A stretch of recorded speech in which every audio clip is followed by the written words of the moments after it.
Hello friends, welcome to Jeevanya's kitchen. Friends, இன்றைக்கி நம்ம ரொம்ப டேஸ்டியான ஒரு சட்னி ரெசிபி செய்ய போகிறோம். இட்லி, தோசை, ஆப்பம், பணியாரம் எல்லாத்துக்குமே ரொம்ப பொருத்தமாக இருக்குங்க. போண்டா பஜ்ஜியோடு கூட வச்சு சாப்பிட்லாம், அவ்வளோ டேஸ்ட்டாக இருக்கும். இது எப்படி செய்கிறதுங்கிறத பார்க்குறதுக்கு முன்னாடி நம்ம சேனல் ஜீவன்யாஸ் கிச்சனை மறக்காமல் சப்ஸ்கிரைப் பண்ணி பக்கத்தில் இருக்க பெல் சிம்பிளையும் கிளிக் பண்ணிக்கோங்க. இந்த சட்னி செய்ய ஸ்டவ்வில் ஒரு கடாய் வச்சுட்டு அதில் 1 டீஸ்பூன் எண்ணெய் சேர்த்துக்கோங்க. எண்ணெய் சூடானதும் இதில் 1 கப் அளவுக்கு சின்ன வெங்காயத்தை 2 வெட்டிட்டு சேர்த்துக்கோங்க. கூடவே ஒரு 5-6 பூண்டு பற்கள், காரத்துக்காக 10லேருந்து 12 வரமிளகாய் சேர்த்துக்கோங்க.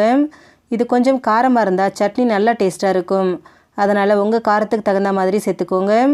கூடவே கலருக்காக 2 காஷ்மீரி மிளகாய் சேர்த்துருக்குறேன். இது சட்னிக்கு நல்லா கலர் கொடுக்கும், காரம் கம்மியாக இருக்கும். உங்களுக்கு வேண்டாம்னு நினச்சிங்கன்னா நீங்கள் தாராளமாக இதை ஸ்கிப் பண்ணிக்கோங்க, சேர்க்கணும் அப்படிங்கிற அவசியம் கிடையாது.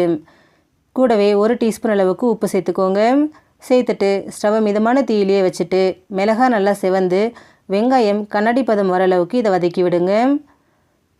பாருங்கள், நம்ம சேர்த்த வெங்காயம் நல்லா சாஃப்டாக வதங்கி கலர் மாறி கண்ணாடி பதத்துக்கு வந்திருக்கு. இப்போ இது கூட ஒரு சின்ன நெல்லிக்காய் சைஸ் புளி எடுத்திருக்கேன், அதை சேர்த்துக்கிறேன்.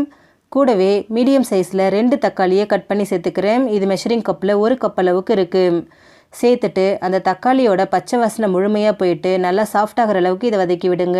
அவ்வளோதான், பாருங்கள், நம்ம சேர்த்த தக்காளி நல்லா சாஃப்டாக குழைவாக வதங்கி வந்திருக்கு. இப்போ இது கூட 1/2 கப் அளவுக்கு தேங்காய் துருவல் சேர்த்துக்கோங்க.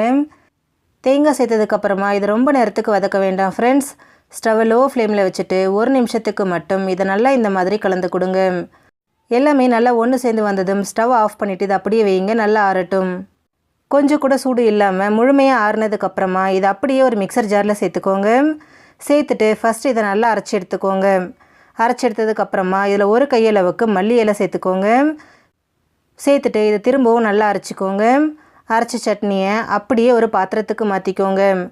இப்போது உங்களுக்கு சட்னி என்ன திக்னஸ் வேணுமோ அதுக்கேற்ற மாதிரி மிக்சர் ஜாரில் கொஞ்சமாக தண்ணி விட்டு அலசி அதையும் இது கூட சேர்த்துக்கோங்க.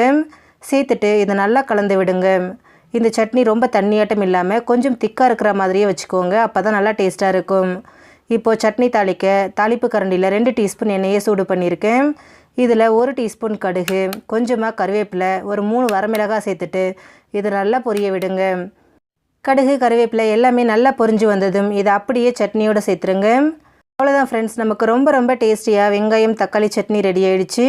ஃப்ரெண்ட்ஸ், நீங்களும் இதே மாதிரி சட்னி செஞ்சு கொடுங்க, எல்லாருமே விரும்பி சாப்பிடுவாங்க.